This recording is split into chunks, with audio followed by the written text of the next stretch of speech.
आपका क्या नाम है बेटा? रोहित। रोहित। आपका क्या स्कूल का क्या नाम है बेटा? Government model Sanskriti primary school Lakkadpur Faridabad. Very good. कौन सी क्लास में पढ़ते हो?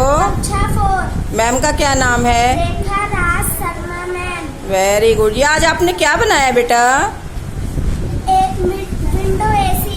विंडो एसी बनाया ये? अरे देखे विंडो एसी आपका बहुत अच्छा बनाया। किससे बनाया बेटा ये? कार्डबोर्ड से। कार्डबोर्ड से।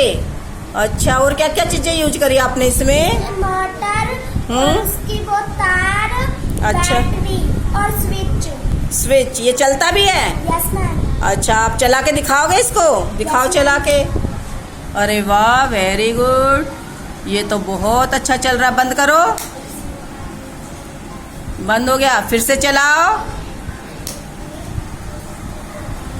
वेरी गुड, बहुत अच्छा एसी बनाया आपने। तो बंद करो।